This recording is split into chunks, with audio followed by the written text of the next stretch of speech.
नाज़रीन अस्सलाम वालेकुम। मैं हूं इरफान इकबाल और आप देख रहे हैं मेरा यूट्यूब चैनल बिज़नेस डेली। हमारी ये BND व्लॉग्स की सीरीज़ है जिसमें हम डिस्कस कर रहे हैं आजकल ग्लोबल इकॉनमी पे। आज का जो टॉपिक है उसका भी डायरेक्ट इन्फ्लुएंस ग्लोबल इकॉनमी पे हो रहा है। Today we are gonna talk about the cold war between America and China. आज से तकरीबन 30-35 साल पहले तक अमेरिका की जो सर्द जंग थी वो रूस के साथ थी, लेकिन जैसे ही रूस टूटा तो अमेरिका ने अपनी हेजेमनी कायम की, अपनी चौधराहट कायम की और आज तक अमेरिका की ये चौधराहट कायम है।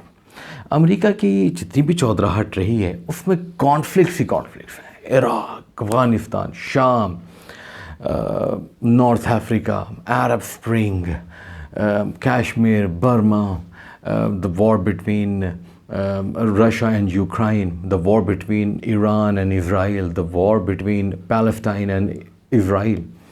कॉन्फ्लिक्ट्स भरपूर है, भरा हुआ है और अमेरिका ने खातिर किसी का साथ दे नहीं सका और अपनी चौधराहट का कोई पॉजिटिव इस्तेमाल कर नहीं सका।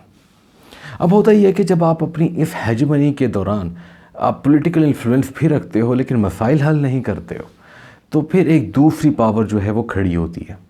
हम ये देख रहे हैं कि आजकल के दौर के अंदर अगर कोई दूसरी पावर हमें खड़ी होती हुई नजर आ रही है, it is going to be China.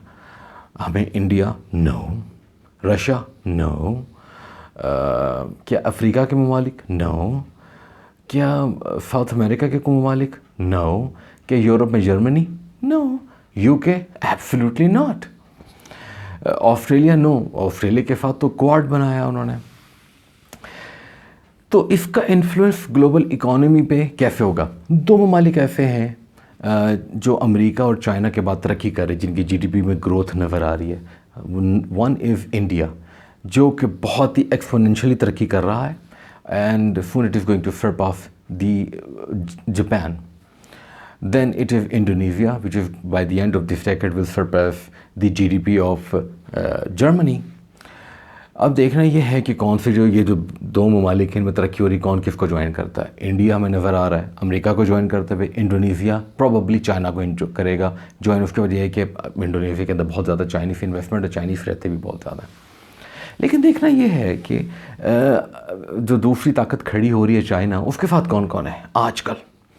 दुनिया की 60% आबादी, यस 4.6 बिलियन लोग चाइना के साथ हैं। वो कैसे? Belt and road initiative. China की इन्वेस्टमेंट है साउथ चाइना सी में, साउथ ईस्ट एशिया के अंदर, साउथ एशिया के अंदर, यूरोप के कुछ ममालिक के अंदर, मिडल ईस्ट के अंदर, नॉर्थ अफ्रीका के अंदर, अफ्रीका के बाकी एरियाज़ के अंदर, साउथ अमेरिका के अंदर। इतनी सारी इन्वेस्टमेंट, इतने सारे ममालिक हैं, इनको अपने साथ लेके चल रहे हैं, ये देखना है। अब ग्लोबल इकॉनमी पे इसका इम्पैक्ट कैसे आएगा? अब लेट्स से अभी जो कोल्ड वॉर चल रही है, जो मुल्क अमेरिका को ज्वाइन करेगा, अब चूँकि अमेरिका की चौधराहट है और नज़र भी आ रहा है अगले शायद 15-20 साल तक और रहे, तो अमेरिका उसको अपने साथ लेके चलेगा। मिसाल के तौर पे यूरोप के कई ममालिक हैं, यूक्रेन को साथ लेके चल रहा है, हालांकि जंग हो रही है, वॉर टॉर्न है, लेकिन जिस तरह $61 बिलियन उसने उसको दे दिए, टू मच, तो अपने साथ लेके चल रहा है। और जो नहीं चलेगा उस पर सैंक्शन होगी। मिसाल के तौर पे पैलेस्टाइन, ईरान, और जो चाइना को ज्वाइन करता रहेगा उन पर सैंक्शंस हो सकते लगती रहे। आप देखें ना, कुछ ममालिक ऐसे हैं जिनके पास प्रीशियस मेटल्स हैं। मिसाल के तौर पे अफ्रीका के पास बहुत सारे प्रीशियस मेटल्स हैं जो कि चाइना ख़रीदता है, तो उन पर सैंक्शंस कर देगा। जैसे पाकिस्तान के लिए उसने सैंक्शन कर दिया कि आप जो है वो मिसाइल का जो पार्ट्स हैं वो ख़रीद नहीं सकते।